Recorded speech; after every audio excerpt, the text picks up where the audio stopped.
So as I was working myself through some things, there's a profound thought that I have that I want to share with you right now. You guys interested in this? Okay. This is, I want to just tell you that I was heavily medicated while I was having this thought, so it might be, you know, if you think this, okay, where is she coming from? Let's just talk about this here. But here's a thought that I want to share with you, and here's how I want to present it to you. I sat by myself thinking, you know, I'm a really good businesswoman. If there's one thing I know how to run a company. And to me, running a business is really a whole lot of common sense. Have your plan, work your plan, stay organized, stay focused, treat people well, people look after your business if you look after them. There's just some basic things I understood. And yet I wondered, how could I be more effective in helping people be better business people and have better professional and personal lives, because you can't have one dimension. I'm not a believer that we wear different hats.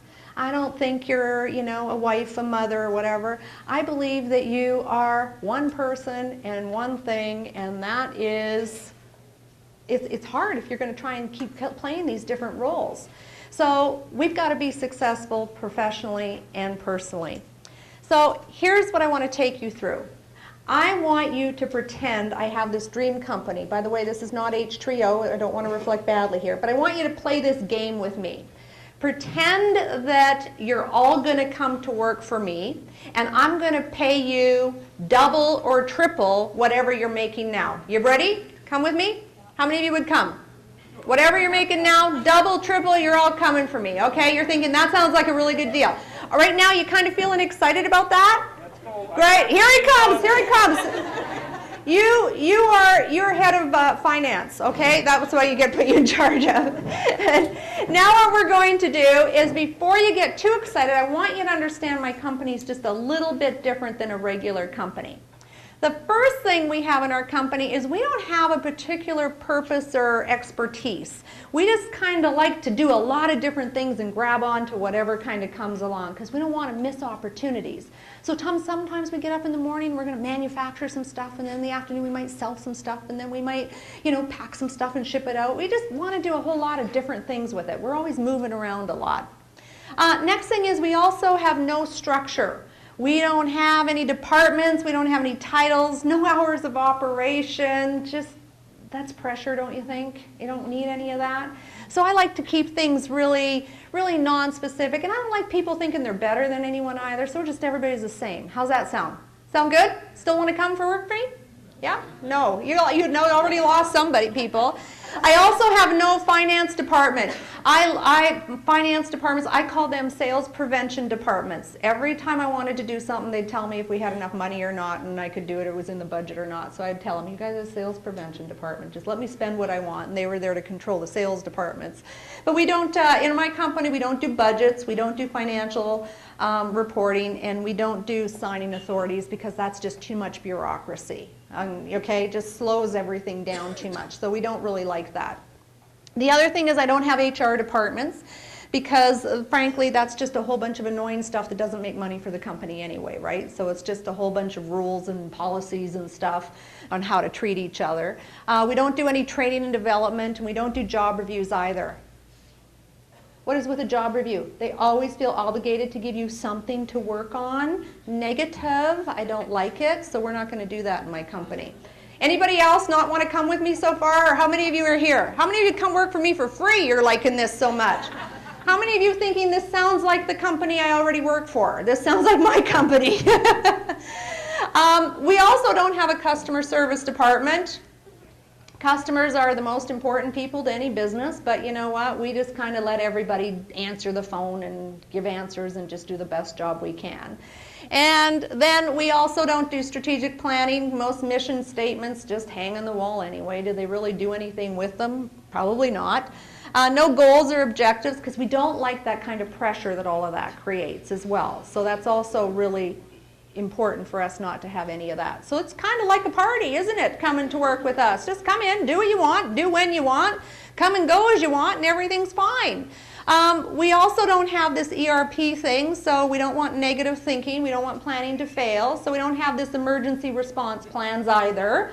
I laughed when Party Light came to me and said, we're sending you a company and we want you to do your ERP plan. I said, what for? They said, well, what if you ever got hit by a tornado?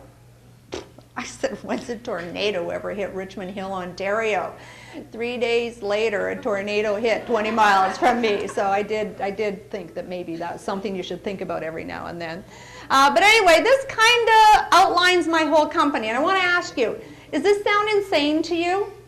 What's the likelihood of this company being successful, do you think? Slim? Do you think there's any chance of this company being successful? No, probably not. You're probably asking yourself a question, is what does this have to do with how I'm living my life? Right? How has this got any connection back? Well, listen to this. In this example, you'd be wondering, who's supposed to be running this company? Who's responsible? How do they get anything done? How are they still in business? And who'd want to work there? Who'd want to do business with them, right? It just sounds that crazy. Well, let me ask you, if this company's environment was one of frustration, chaos, confusion, it would be expensive to run that company because you'd probably have more employees than you'd need because you wouldn't know who was doing what. You wouldn't be able to take advantage of the opportunities that were coming with you, and you'd probably come across as pretty unprofessional. People wouldn't know what you really did, so doing business with you would be a huge challenge. And so when I talk to people about this whole situation with this company example, we can all clearly see that this is insanity, and you would never run a company like this, and you would never want to work for a company like this. But I'm here to share with you this thought. Is it any different when it comes to our personal life? And here's how I want you to take a look at this. First of all, in your personal life, you get to decide how this life of yours runs. How much chaos and confusion, how hard is it for people to support you, to communicate with you, to get along with you? How hard is it? And I'm going to ask yourself this question. How many of you are parents?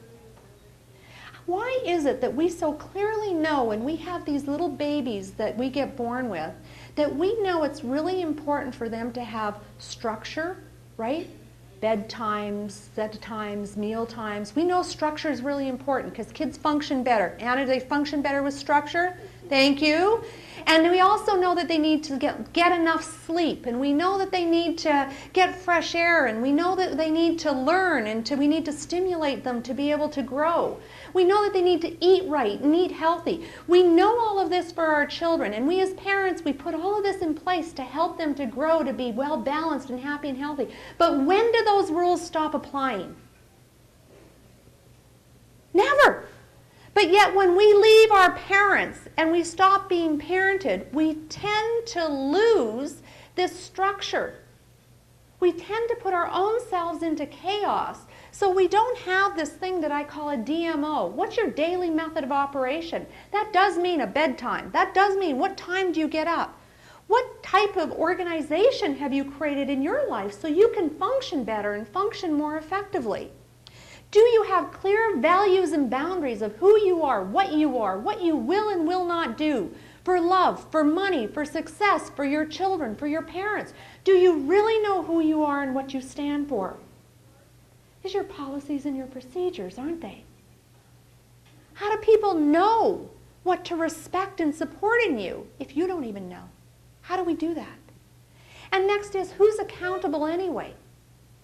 The one thing you'll hear me say a lot is I love it when everything's my fault, because I can change me anytime I want. But if everything is somebody else's or something else's fault, I can't change them. I can only change me. So I want to be somebody with a high level of accountability. Next is your financial management.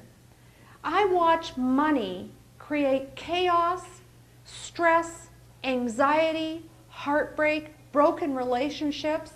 It breaks my heart just because we don't exercise the responsibility to control the money we have. We all are required to live within our means because we can understand clearly it's important to run a profitable company. I want to talk to you about running a profitable life. That means you better be living on less than you make. And if you don't want to do that, then you better find a way to make more. Because living in a world of debt is not worth it. If you think the price of interest is too high, I'm here to tell you the price of the emotional strife that will go on in your life due to debt is not worth it. And if that means downsizing, if that means a second job, you do what you have to do. But you don't live your life on overdraft. You don't live your life from a full tank to empty between pay periods. Figure out a way. Do something about it, but stop it, because you can't raise happy, healthy children in a happy, healthy home if you are going to bed at night stressing about not having enough money to pay the bills and afraid to answer the phone and afraid to open the mailbox because of what's coming at you. You have the power to make a different choice, even if it means living on less. It's worth it. I can't express that enough. That's why I'm looking forward in January that I've written a whole program on this, on how to help families live profitable. It's not as hard as you think, and it's actually fun. I also talk to people about having their own HR department. Guys, this is where we care for ourselves. Truth of the matter is, you better be looking out for number one, physically and emotionally, above all else, because if you're not, then nobody is. Nobody. And that's one of the things that I've learned, making sure that you're physically and emotionally in a well place, and that you are having growth and keeping yourself challenged. If you're feeling like life is in the blahs and the blues, get a goal. Grow something, change something, learn something. This is one that was huge to me as well, your customer service department. Your customer service department are your friends and your family, your community, the people that are going to stand in there with you. And I got news for you. I work for 2 men that have been in Forbes magazine.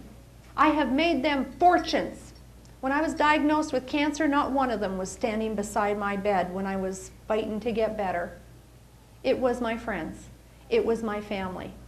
Make sure that you are not taking your key relationships, your key clients in your personal life for granted, because they are going to be your foundation and your backbone.